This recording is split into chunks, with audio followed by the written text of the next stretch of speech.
You didn't choose this silence, did you? It just appeared, unannounced, uninvited. It arrived in the spaces you never thought to fear, in between texts left on read, in the quiet moments after the party ends, after the notifications stop, after the world forgets to check in. It's the kind of loneliness that doesn't scream. It hums, low and constant, a quiet ache that clings to your chest and whispers the questions you've spent your whole life trying to outrun. Where did everyone go? And who are you when no one's watching? This silence, it's uncomfortable, almost unbearable. Because without the noise, there's nothing left to distract you from yourself. And yet, what if this isn't abandonment? What if this is the first moment you've actually been left alone with you? What if this silence isn't a punishment, but an invitation? Not the end of something, but the beginning of everything you've been too busy to find.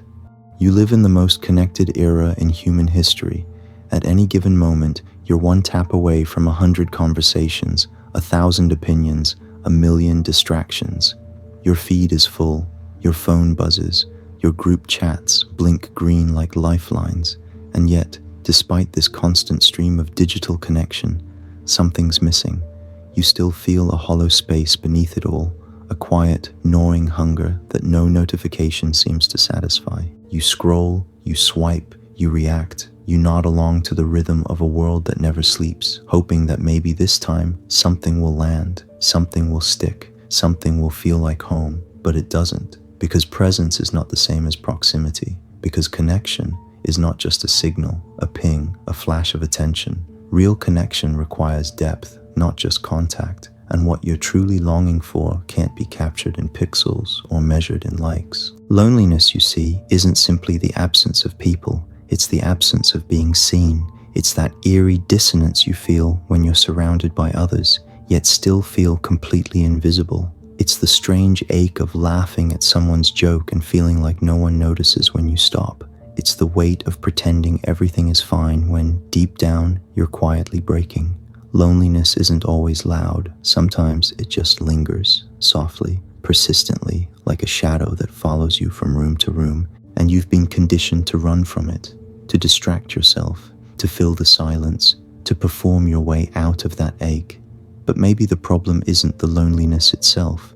Maybe the problem is what you were told it means, that it makes you weak, broken, unlovable. But what if that's not true? What if loneliness isn't your enemy, but your doorway? What if this ache isn't a flaw to fix, but a signal, a sacred one, calling you back to yourself?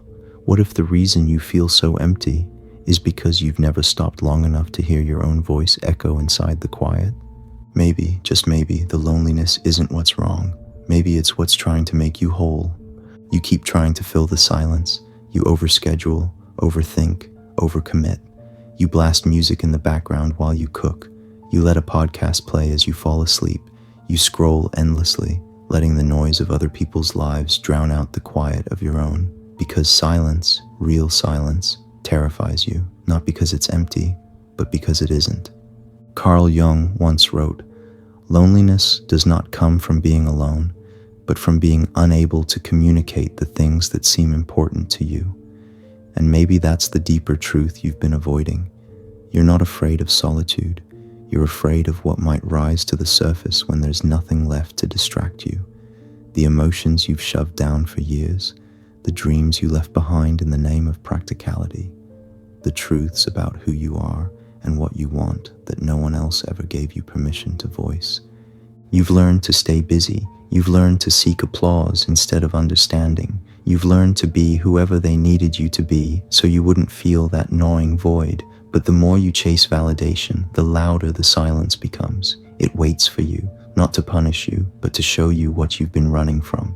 Because underneath the fear isn't emptiness, it's everything. Everything you never gave yourself time to feel. Everything you were told was too much, too messy, too selfish. But here's the truth no one ever taught you. When you stop running from loneliness, you stop running from yourself.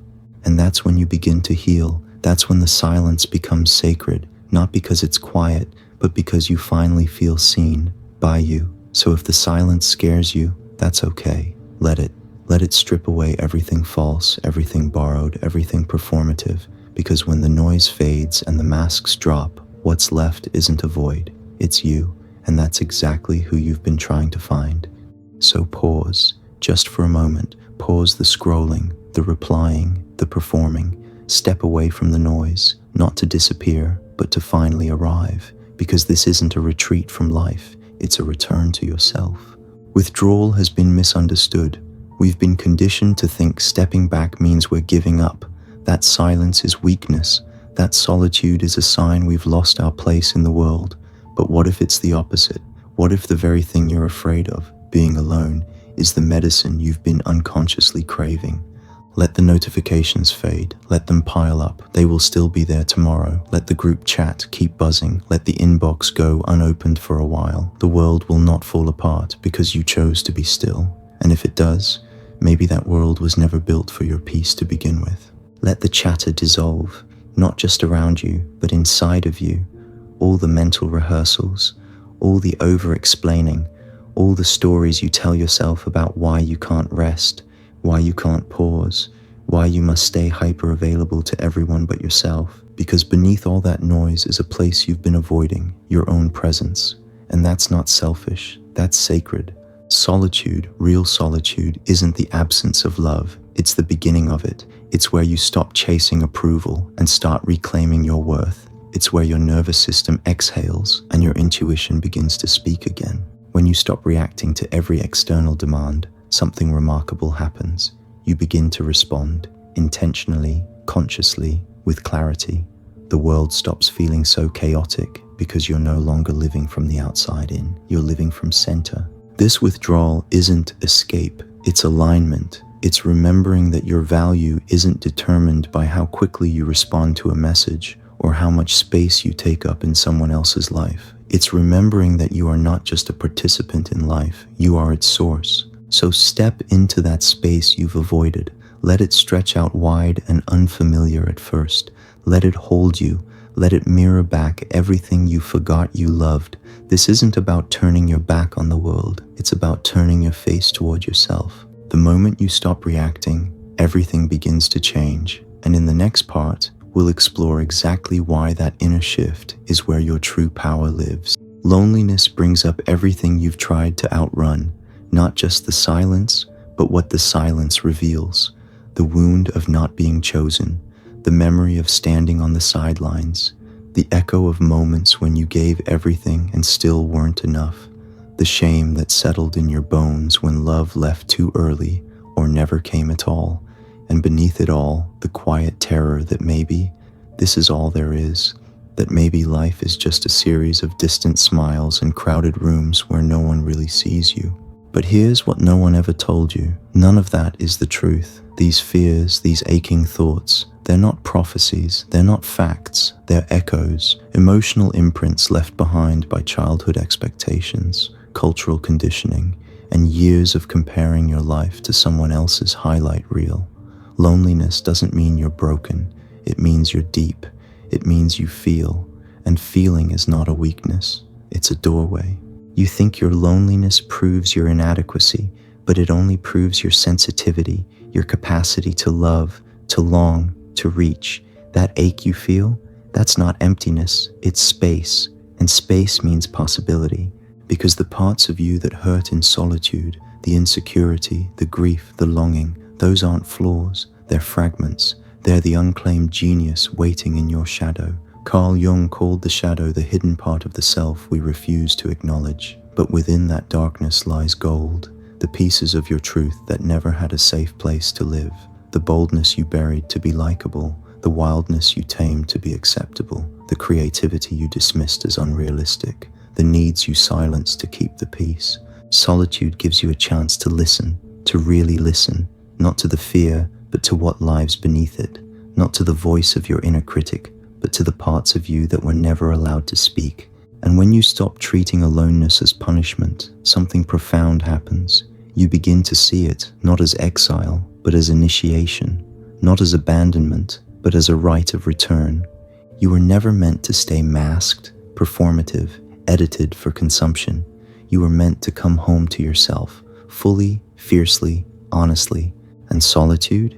It is not the absence of connection. It is the sacred mirror where you meet everything you've been avoiding and finally say, I see you, I'm ready. You've been taught that to be wanted is to be worthy, that if enough people see you, choose you, praise you, you'll finally feel real, finally feel enough. The world sold you a narrative that love equals validation and validation equals value. So you learned to chase attention like oxygen. You tracked who remembered your birthday. You checked how many likes your thoughts, your face, your soul could gather in 24 hours. And when the applause faded or never came, you wondered if maybe something was wrong with you. But that was never the truth. That was the illusion. Your worth was never meant to hinge on how many people clapped when you entered the room. It was never supposed to depend on how well you could entertain, impress, or adapt. You were not born to be consumed. You were born to be whole, and wholeness doesn't require witnesses. It requires presence. You don't become real through validation. You become real through solitude, not because being alone makes you better, but because it strips away the noise. It takes away the mirrors. It removes the performance. And what's left isn't emptiness. It's clarity. That silence you keep avoiding. It's not a void trying to swallow you. It's a space trying to cleanse you. Because when you finally stop trying to be everything for everyone, you start becoming something for yourself. Surrender is not giving up. It's giving in to the truth that you no longer have to earn your right to exist. You don't have to perform your value. You are valuable in the quiet, in the stillness, without the spotlight, without the scorecard. There's nothing wrong with you. There never was. There's just a part of you that's been buried beneath the pressure to be wanted, to be perfect, to be everything but yourself. And that part of you, it's still here, waiting, not to be rescued, not to be fixed, but to be remembered, to be welcomed back. So let the illusions collapse. Let the metrics go. Let the masks fall. Face the silence not as your enemy, but as your mirror, because in that silence, you'll find something deeper than approval. You'll find the self that never needed to be earned. You'll find you. And this is where everything shifts, because when solitude is no longer forced upon you, but chosen, something sacred happens. It stops feeling like exile and starts becoming a homecoming. You begin to hear your own thoughts without interference. Not the ones layered in other people's expectations, not the ones shaped by social scripts or survival patterns, but your thoughts, your truth, and that clarity changes everything. In the stillness, you start to sort through what's actually yours and what was inherited, fears passed down from family, shame picked up from culture, beliefs you carried just to fit in. Without the noise of constant comparison, you're able to ask, do I even believe this? Do I even want this? The space makes room for that kind of honesty, and it's that honesty that brings you back to life. You remember how to breathe without bracing, how to exist without performing. You begin to feel your body soften, your nervous system settle, your energy uncoil. All the tension you mistook for personality traits, being agreeable, being productive, being endlessly available, starts to melt. You realize you weren't broken. You were overstimulated. You were flooded. You were never meant to hold that much noise. Solitude isn't cold. It's clarifying. It's not about shutting the world out. It's about finally letting yourself in. This is not isolation. It's integration. It's when all the fragmented pieces of you begin to return to the center, not rushed, not judged, just witnessed. And in that witnessing, your inner voice, once quieted by fear, begins to speak again. Only this time she's not begging to be heard. She's leading, not out of ego, not to be seen, but because she knows the way home. You stop chasing people who never saw you. You stop proving yourself to crowds that were never listening. You start choosing. You start becoming. And what you're becoming is finally, beautifully you. When you spend time alone, not in loneliness, but in sacred solitude, something quiet and miraculous begins to unfold. The neediness starts to fade. That constant reaching for affirmation, for proof that you're lovable, that you're enough, begins to soften. Because when you're with yourself long enough, you realize you were never missing anything. You were just disconnected from your own source. You stop performing. You no longer shapeshift to earn a place in someone else's world. You stop dimming yourself to make others comfortable, and you stop exaggerating to be seen.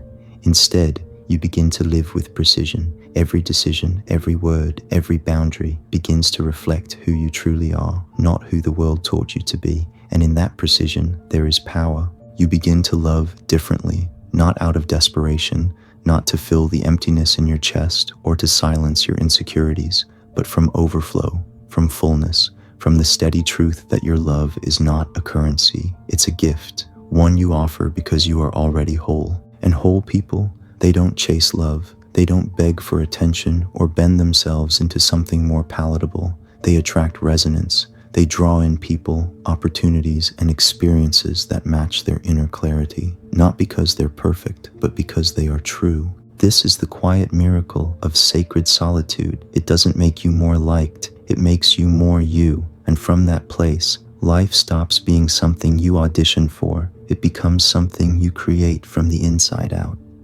So if you're in the quiet right now, don't run. Sit, listen. There's someone trying to meet you here. You, not the version of you that earns approval, the one beneath all that, the real you. If this spoke to you, leave a comment.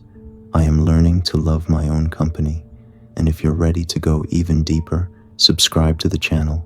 I'll see you next time.